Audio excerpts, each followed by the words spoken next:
Hi guys, welcome back to our channel where we are covering multi-threading in details. So till now we covered a lot of theory concepts where we talk about concurrent programs, synchronization, how to achieve atomicity, thread shift classes and bunch of other stuffs. So from today's we will gonna have couple of videos in which we majorly focus on the coding part of multi-threading concept where we are covering topics like how we can create threads in Java. We have two different ways to create a thread in Java. First is using thread class and second is using runnable interface. Then we will discuss, since we already have thread class, then what is the need of exactly this runnable interface. Then we're gonna move ahead and talk about life cycle of threads from the moment you write a thread to the end of its life cycle. What is the phases that a thread went through. Then we talk about thread communication. That is one of the important concept in which we're gonna learn how to use wait, notify, and notify all methods, and why it is defined under the object class, not under the thread class. Okay, so we will do a depth analysis of thread communication. Then once we have clear picture of it and how they communicate with each other, we will move ahead and solve a problem in which we will replicate a coffee shop into a concurrent program where we will have a barista which is preparing a coffee and a customer which is just ordering a coffee.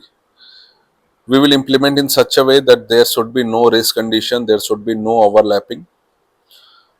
It should work in a smooth fashion where a customer order a coffee and barista delivers it. And for simplicity, we will assume that there is only one barista and one customer. So let's start with today's topic, that is how we can create a threads in Java. So basically there is two ways, thread class and enable. So first is thread class. It is pretty much simple. So if you see, I have a class which is just extending a thread class. Okay, so the moment you extend a thread class and you want something to run on the thread, then you need to define that logic or task inside a run method. That is defined under thread class. That's why we need to override it. Okay. Once you have all this configuration and you want to run it, then how you can do so? You can create an object out of your custom thread and then you can start that. And this start method, if you see, we are not defining here anywhere. So it is inside this thread class. So what it is exactly doing? It is telling CPU that this particular thread, which with a particular task, this particular thread with a particular task is ready to run and waiting for a CPU time. So all these things, that how they are communicating with CPU, how CPU is communicating back to a thread, all we covered under the life cycle of thread videos. Okay, so just for simplicity, for now, just you focus on how we used thread class in order to execute our task on a thread. So this is one of the method. So this is the way you can create a thread. Now let's move ahead and talk about runnable interface, how you can use it.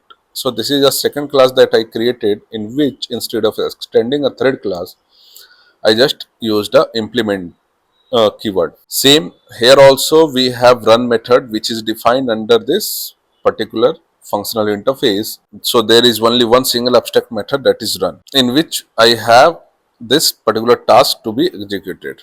Okay. Now the same way I need to create an object out of it, right?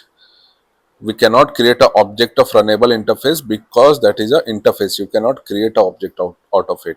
So we need to implement it to certain custom class and then give a task to it, and then we can create an object out of it.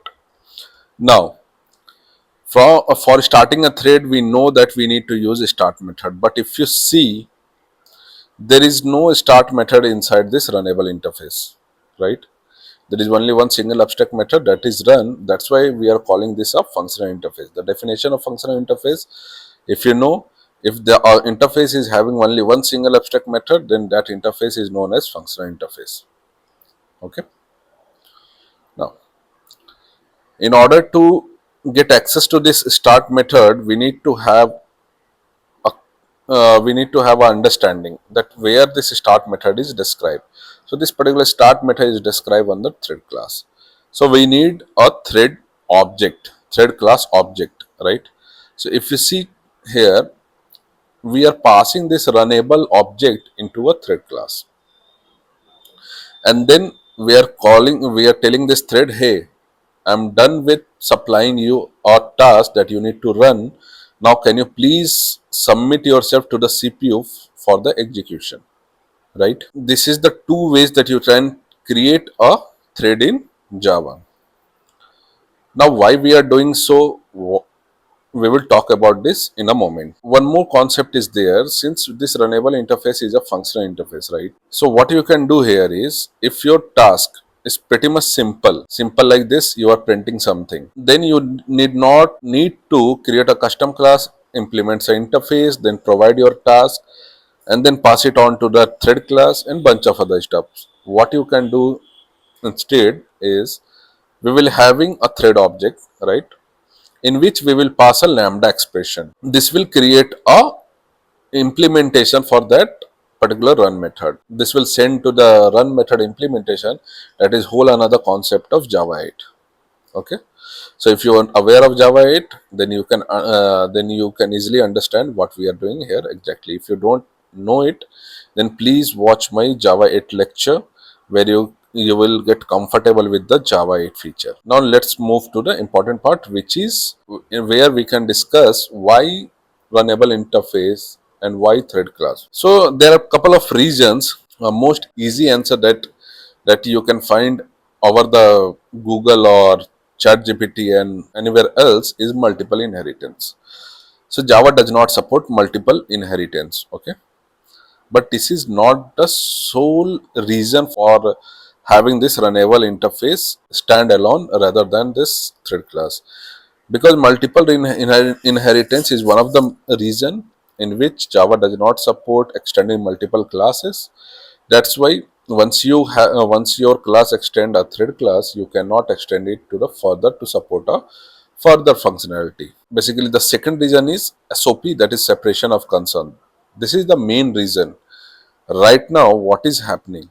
You have a thread class, you pass your task to a thread class, and that class object is responsible for executing that particular task, right? Now, by introducing a runnable interface, what we achieved is, we separated out the concern of what and how, right? So, as a developer, as a user of this particular concurrency APIs and then multi-threading framework, we only need to focus on what task we need to get executed on the thread, right? Not we should not worry about how this is going to be executed. So thread class is pretty much heavy class, right? If you go inside this thread class, see the details of it, this is pretty much huge class, right? And the same way, if you go inside this runnable interface and see, this is a pretty much small, right? So thread basically is how, that means how my task is going to execute on the real OS thread that is handled by the thread class, right? That is the engine. As a developer, as a user of these type of frameworks, we should not worry about that. Okay, we should only be worrying about what is the task we need to get executed on the thread. That's why this leads to the design of this type of particular interface, where we are separating out the task from the engine, right? So third reason is decoupling. Here we are achieving decoupling. Everywhere in the system, decoupling is the most preferred way of solving a programming problem, right? In Spring Boot, everywhere you found decoupling. In microservice architecture, everywhere decoupling is the concept we follow everywhere, where one particular thing should not be dependent on the other thing, right? What we achieved with using these concepts, so we achieved a better designing, a better development of a new frameworks, new technology, right? Example, thread pools, executor service, connection pools. Basically, this thread class is an engine, and starting an engine and closing it, it's pretty much heavy. Okay, because it is doing all the bunch of low level CPU level instructions execution where it is spawning in real OS threads and all. So if you know, if you're gonna go deeper into it, if you see the thread pools, executive service connection pools implementation, you will find out that we create these threads, okay, on the particular configuration given by the developer. We're gonna have a particular number of threads which is ready to execute a task, right? So whenever we have 10 different tasks, we can give 10 different tasks to the connection pools, thread pools, or executor services, and they will execute it. Okay, so as a developer, we are only providing the what they need to execute, and how they are going to execute is dependent on them. Okay, so instead of spawning a thread every time a task came, they will just start a thread and keep it alive. Once they receive a task, they will execute it, return back, and still that thread is alive to take another task, right? So they are not starting and stopping a thread frequently, which is pretty much intensive task, right? Now I think you guys have clear picture why we have runnable interface. So whenever our interviewer asks you like why we have runnable interface when we have thread class, don't just give answer like it is because of multiple inheritance. That is the one of the reason, but not the major one. Okay, major one is the separation of concern, decoupling, which leads to a development of the better framework, right? Cool.